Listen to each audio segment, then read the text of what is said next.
was video from my first flight with the Evo Pro 2, and man, did I screw that up. My first flight ever with a drone, and I made one of the biggest mistakes that most people make. Hang around to find out what it is right after quote of the day.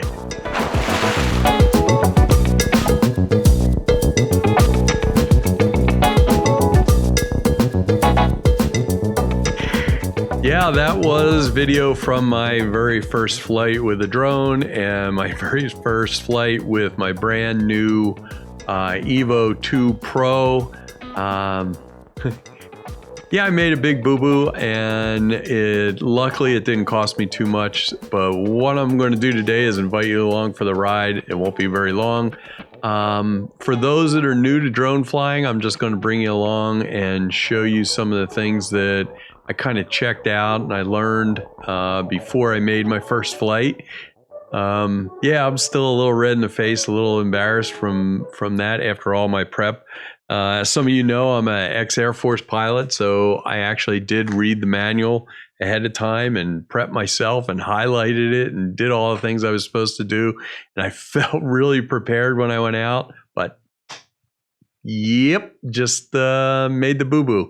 So anyway, without any further ado, like they seem to always say on these videos, let's go ahead and jump over and I'll show you some of the things that I checked out before I actually went and flew.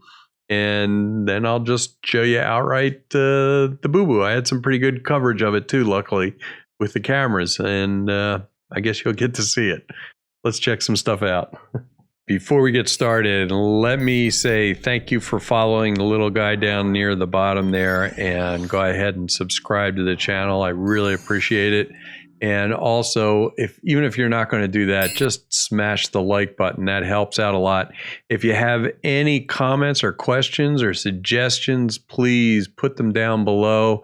I'm sure other people would like to hear them, and that's what, for me, that's what this channel is, especially in the drone world, is to learn, keep learning about the drone thing.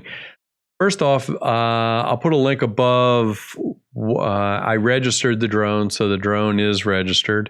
And let's go ahead and jump in. I didn't know the area that well, airspace-wise. So I did jump onto a site called Sky Vector.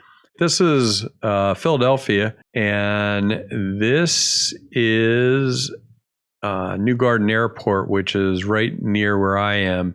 And right next to this is a glider port. So I didn't even know that existed. And where I was flying was right in this area, right in here.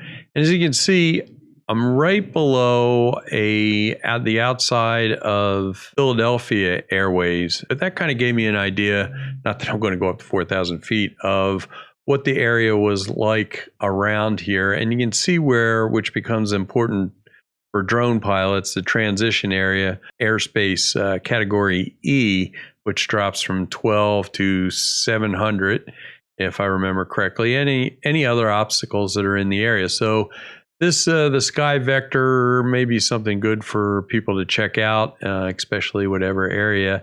Then I went over to visualize it, and jumping over here to Philadelphia, it kind of gives you a good idea of what the area is like. And once again, I'm right over here in Kennett Square, and you can see pretty close Philadelphia areas right here. And what I like to do on this, I found out, is go ahead and change this over to the street map with labels. It gives you a nice colored view of the area. Now, this is Longwood Gardens, and this is exactly where I'm going to be flying, right here in this parking lot. You can change this to see what the area is, and right there is where I was parked.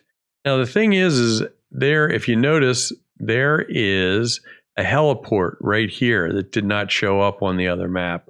Why, I'm not sure, but it's very close to, and their actual route is to come in over this area. So you kind of got to be a little weary of what's going on with that area. Then the next thing I kind of checked into was the FAA, the NOTAMs, and you can work this for whatever state you're in and check that over. And then I jumped over to airmap.com, and I'll put these links down below. But this is a kind of how I found the area I wanted to go fly in.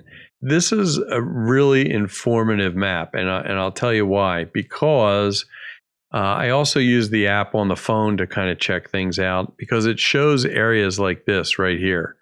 These are restricted areas. They could be pretty important. Look down here in the left-hand corner over here, and you'll see First State Park, which is a restricted area right here. The other thing that you'll see that it shows, if you look right here, there's one that just so happens to be going on right now. Looks like a golfer in trouble.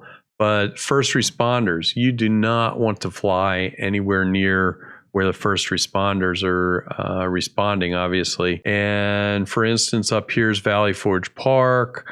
Really a good thing to look at. So anyway, that's what I did, is check all that stuff out beforehand. I really found this to be a great help before I actually went and flew.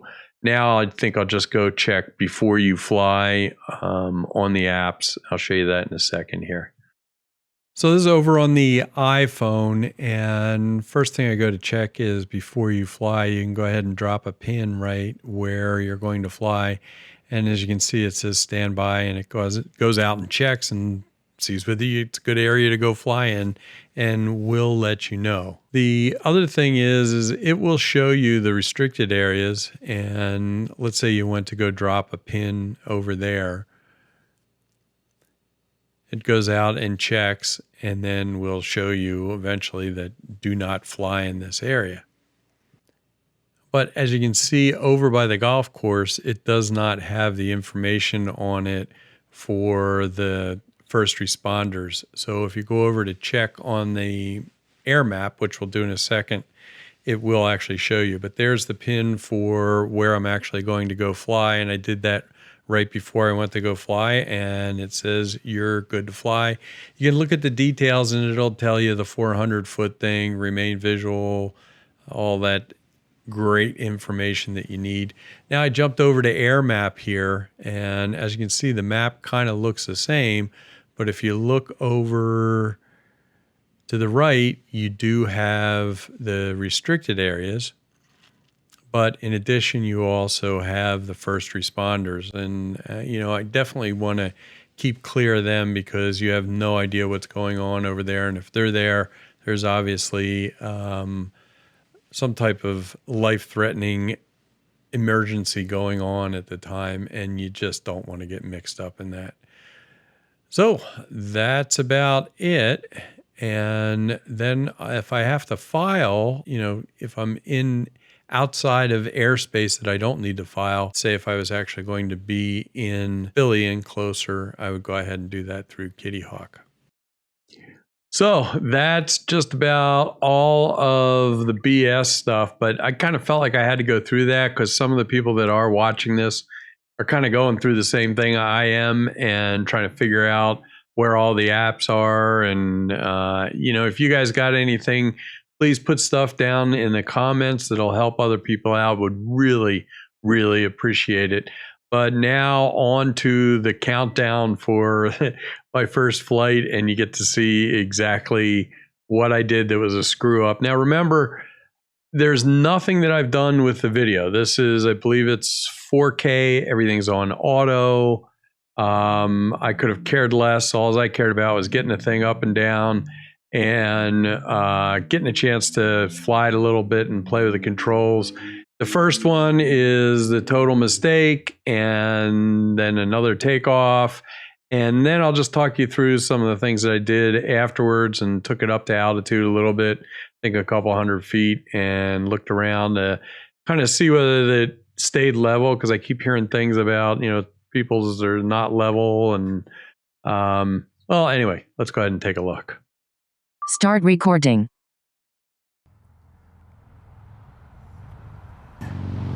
and start the motors up. There we go. It has started. Everything looks good. Now we're going to go do just a manual takeoff.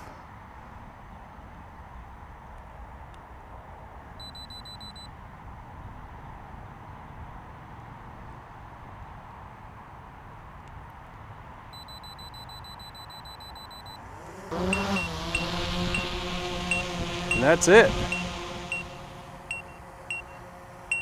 Okay, try going up just a little bit. All right.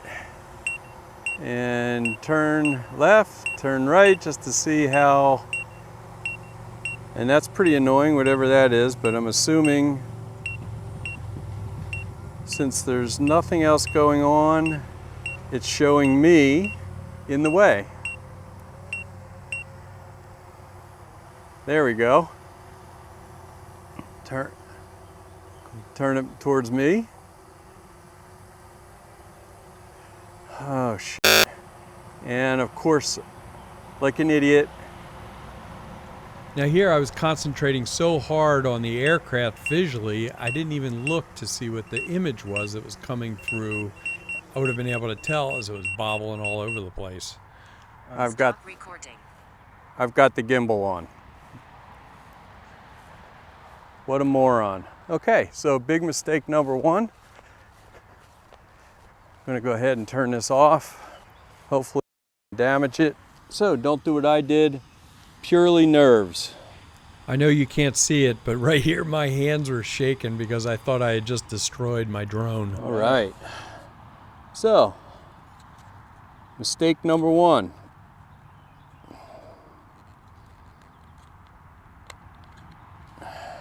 Don't do that.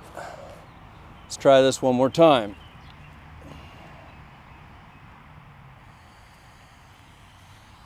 Hey, but at least I got the video link remote signal is control on, weak. right? And there we are hooked up. We got a green light. Let's try it one more time. Start it up. Started. And now we'll go ahead and take off.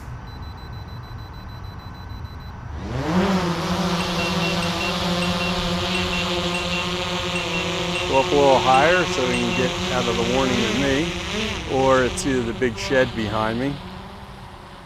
Now turn it around.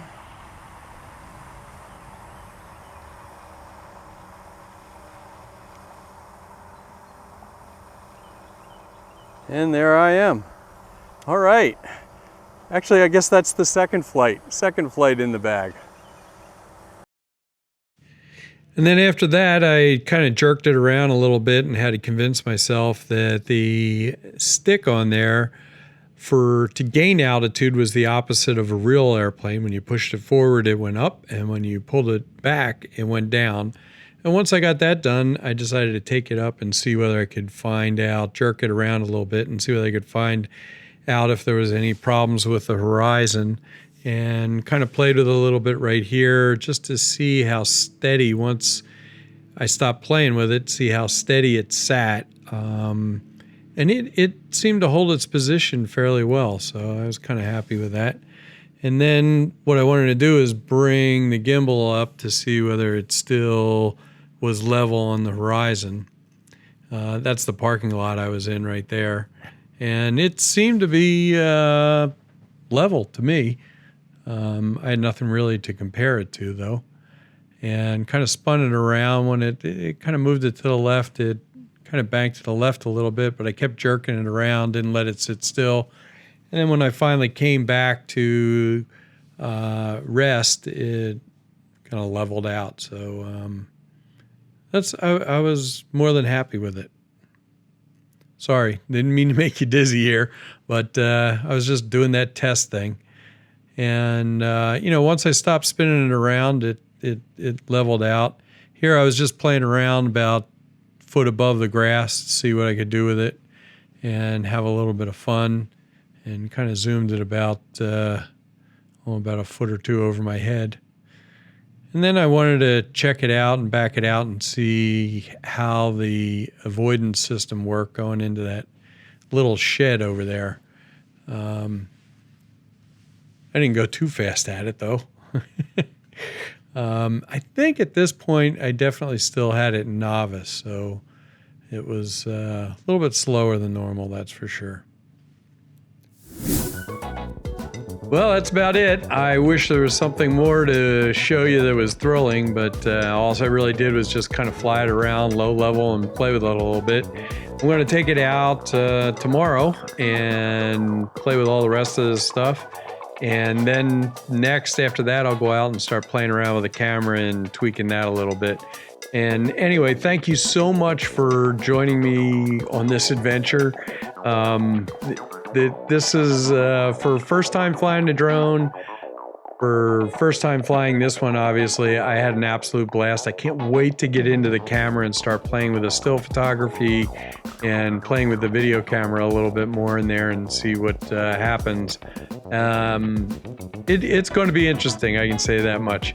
Anyway, thanks so much. Go ahead and subscribe. Hit the like button if it helped you out. And hopefully no more training videos in the beginning. Thanks a lot for hanging in there. And remember, the camera is a great excuse for adventure. This one certainly is going to be. Thanks a lot.